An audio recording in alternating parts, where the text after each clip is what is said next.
صلوات ایک ایسا ذکر ہے کہ معصومین نے اپنی دعاؤں میں کٹھن اور کڑے مقامات پر جب پہنچے ہیں معصومین، انہوں نے وہاں صلوات بھیجی. سید ساجدین کربلا کے واقعے کو دیکھ کر آ چکے ہیں. امیر المومنین نفس پیغمبر ہیں، ائمہ معصومین وارث علم الہی اور علم نبوت ہیں، لیکن جب دعاؤں میں صحیفہ سجادیہ میں دعا یا من تحل بہ عقد المکارہ میں اور مختلف دوسری دعاؤں میں دعائے کمیل آپ کے سامنے ہے، دعائے افتتاح آپ کے سامنے ہے، دعائے ابو حمزہ صومالی آپ کے سامنے ہے، ان دعاؤں میں ائمہ جب کٹھن مقامات پر پہنچتے ہیں پروردگار سے گفتگو کے ساتھ، تو ایک دفعہ جب اپنے کلام کو ختم کرتے ہیں تو انسان کہے گا کہ اب معصوم یہ فرمائیں گے کہ پروردگار میری مشکلات کو حل کر، لیکن معصوم روح سخن کو موڑ دیتے ہیں اور اپنی مشکلات کا ذکر کرتے کرتے یہ نہیں کہتے کہ پروردگار میری مشکلات کو حل فرما، بلکہ کہتے ہیں پروردگار مشکلات یہ ہے فصل علی محمد وآلہ.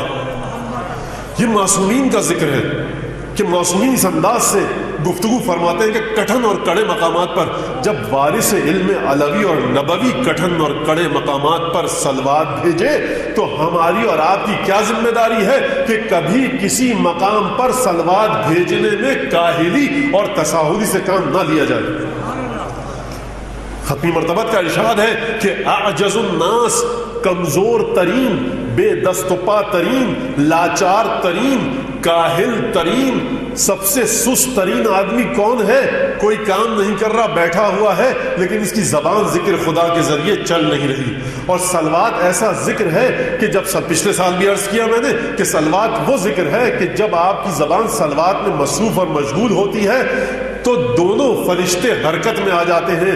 برائیاں لکھنے والا فرشتہ برائیوں کو مٹاتا ہے، گناہوں کو محو کرتا ہے، ثواب لکھنے والا فرشتہ ثواب کو لکھنے لگتا ہے. اور یہ محمد و آل محمد سے قربت کا نتیجہ ہے.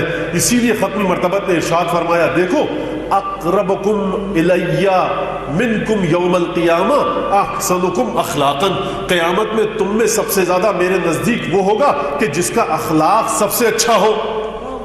اور یہی ختمی مرتبت نے فرمایا، دیکھو قیامت میں سب سے زیادہ میرے نزدیک وہ ہوگا کہ جو سب سے زیادہ مجھ پر درود بھیجے. تو ختمی مرتبت وہ معیار ہے یا یہ معیار؟ ختمی مرتبت بتلانا چاہتے ہیں کہ اگر اپنی شخصیت کی گتھیوں کو سلجھانا چاہتے ہو تو صلوات بھیجو.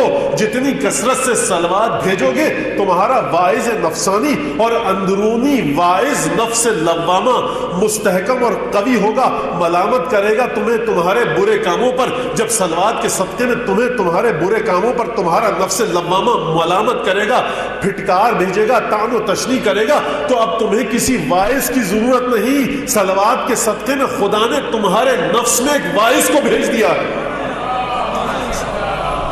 جس کو یقین نہیں، ہو سکتا ہے کہ مولانا کہاں کی ہانک رہے تھے، ہم نے تو آج تک نہیں پڑھا. حضور اب آپ نے نہیں پڑھا تو میری ذمہ داری آپ کا جہل اور علم نہیں ہے، میری ذمہ داری قرآن اور حدیث ہے. یہ میری ذمہ داری ہے. جو چیزیں آپ کو نہیں پتا وہ آپ کی ذمہ داری ہے.